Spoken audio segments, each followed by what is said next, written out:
우리가 한 마음이 되는 것은 결국은 관계의 기쁨을 위해서 우리가 가져야 되는 그런 것이라는 겁니다. 누군가와 여러분 분쟁과 갈등이 있는 사람은요, 웃을 수가 없어요. 갈등을 빚는 사람에 대한 생각이 그 머리를 점령해 버리고요. 그 사람이 자꾸만 생각나요. 그 사람이 했던 말이 자꾸만 떠오르고요. 그 사람이 나에게 했던 그 가시돋친 말 때문에 밤잠을 못 잡니다. 그게 가족이라면요, 그 고통은 10배, 20배가 된다는 거예요. 생각해 보세요. 가장 사랑하는 가족, 그 가족이 나에게 그런 가시돋친 말을 했다고 생각해 보십시오. 잊을 수가 없는 겁니다. 3절에 보시면 그래서 이렇게 얘기하는 거예요. 아무 일에든지 다툼이나 허영으로 하지 말고, 그래서 이 바울 사도가 3절에 웬만하면 다투지 말고 다툼을 피하라고 권면하는 이유가 여기 있다는 거예요. 인간관계를 경쟁이나 다툼으로 여기지 말라는 겁니다. 협력과 화합으로 인간관계를 하라는 겁니다. 그리고 더 중요한 단어가 여기 하나 나오는데, 인간관계에서 가장 위험한 자세가 바로 이 허영이라는 단어예요. 허영. 컨시트라는 단어인데, 보통 영어 단어 컨시트라고 하면 자만을 의미합니다. 자만하다. 스스로 교만한 거죠.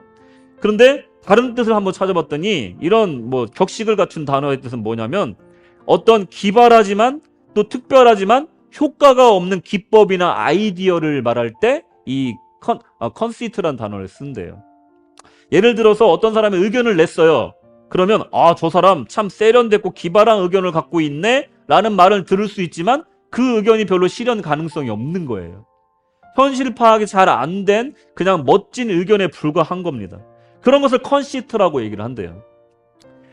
정말 그럴듯하지만 결과는 별로 좋은 것이 예상되지 않는 것, 그냥 겉보기에만 좋아 보이는 그런 기법이나 아니면 그런 아이디어를 말하는 거랍니다. 자기가 상대적으로 우월하다는 생각이 이 자만심의 저변에 깔려 있는 겁니다. 다른 성경 버전을 보면요, 이것을 vain concit라고 얘기를 해요. vain concit라고 해서 알맹이가 없는 자만심, 알맹이가 없는 허영심이다.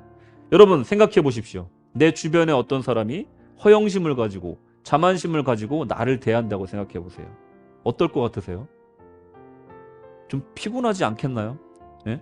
좀 진솔하면서 겸손한 사람을 만나면 참 대화도 즐겁고 관계도 즐거운데, 자만심과 허영심에 가득 찬 사람이 그것도 우리 가족 가운데 있다라고 생각하면 참 관계가 참 힘들지 않을까 하는 게 예상이 되지 않습니까?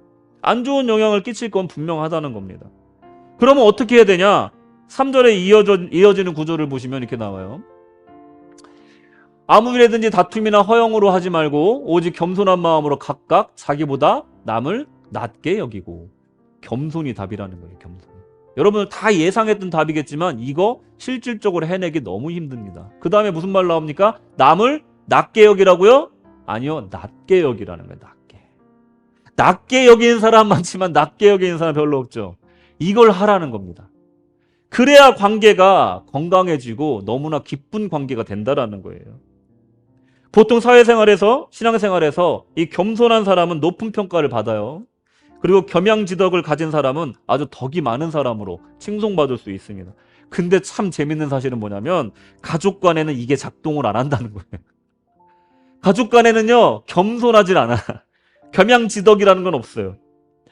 이게 김창옥 교수가 말한 것처럼 어쩌면 가족 간에 가장 필요한 건 사랑이지만 그 이전에 서로를 존중하는 예의가 더 필요하다는 말이 그래서 맞는 걸 수도 있습니다. 가족 간에 예의 지키는 사람 있습니까?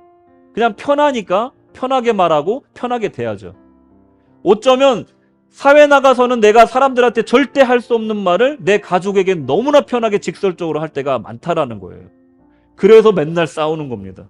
맨날 지지고 볶는 거예요. 아무리 가족이라도 같은 말을 들으면 기분이 나쁜 거예요. 그렇기 때문에 가족끼리 오히려 더 최소한의 예의는 지켜야 된다라고 말하는 겁니다. 그럼 더 뭐가 필요하냐? 자, 이것까지 했어요. 그 다음에 필요한 건 뭐냐? 자기 일만 잘하는 거 참 훌륭합니다. 근데 더 나아가서 다른 사람까지 돌볼 줄 알 때 그 관계가 좋아진다는 거예요.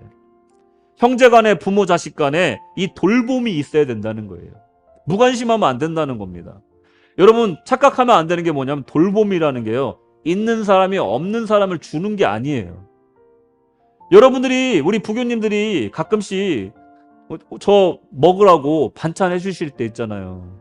제가 막 불쌍해서 해주시는 거 아니잖아요. 그죠? 제가 막 못 먹고 굶을까 봐 주시는 거 아니잖아요. 맛있는 반찬 있으면 생각나고 우리 사관님 좀 드려야겠다 하는 정말 아름다운 마음에서 만들어서 주시는 거잖아요. 그게 어떤 더 많이 가진 사람이 못 가진 사람한테 주는 게 아니잖아요. 이것은 그야말로 돌봄이고 관심이고 사랑이기 때문에 그것은 돌봄이라는 것은 누가 더 가진 사람이 주는 게 아니라는 거예요.